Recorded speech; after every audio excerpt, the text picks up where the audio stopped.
I know the stances of Sinn Féin and Fianna Fáil on the Irish language, but I'd like to ask Joan Collins what her opinion is on the Irish language and what the opinion and policy is of the United Left Alliance on the Irish language. Thank you.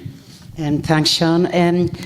My opinion on the Irish language, I don't speak it, unfortunately, but we have no problem with it being compulsory. I think it should be taught in schools. I think it should be taught a different way to encourage more young people to use it. I don't see it as becoming a national language because of the economies of the world and all that we have to use English as a national language. But I do think it can be a very integral part of our society and our culture. So I have no problem with that at all. That's where I'd stand. But what I wouldn't support is that the Irish language then, as now you used to get extra points for it in your leaving cert and that. I think it should be part and parcel of the curriculum to learn it, to love it and to develop it. Okay. Is Gaeilgeoir Misha Freshen, bhí mayor Bunskull, Long Gaelic.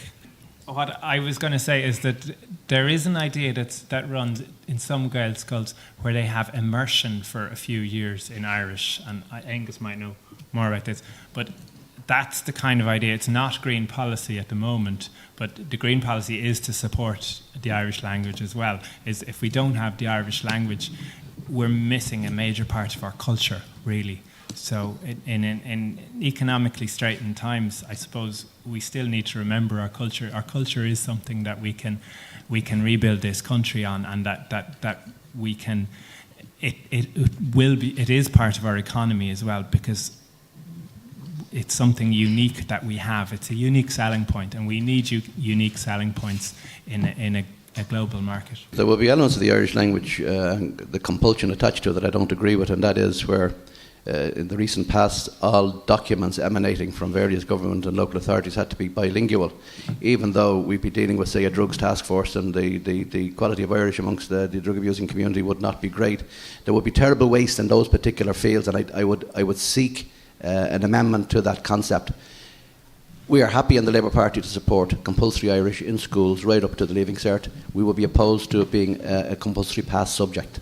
I attended a full meeting on the Irish language, and there is a strategy there for 20 years to try and help revive the Irish language and get it to a better position.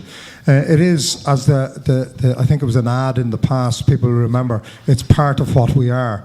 And without the Irish language and the culture that it's associated with, a lot of what we are and what's unique about us and one of our selling points to the rest of the world would be gone.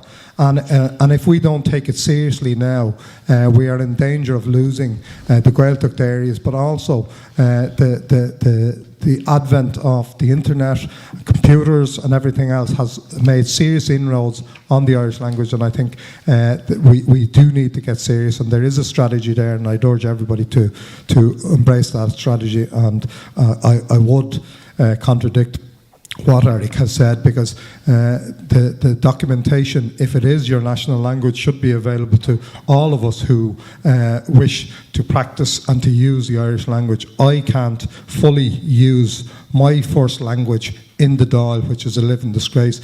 I don't have access to all the documents in Irish, which is a living disgrace, despite it being our national language. And therefore, that's why the Irish Act, the Irish Language Act, was passed to ensure that those documents were available to me and anyone else. Yes, there's a cost initially, but it isn't as great as Eric and others would have it.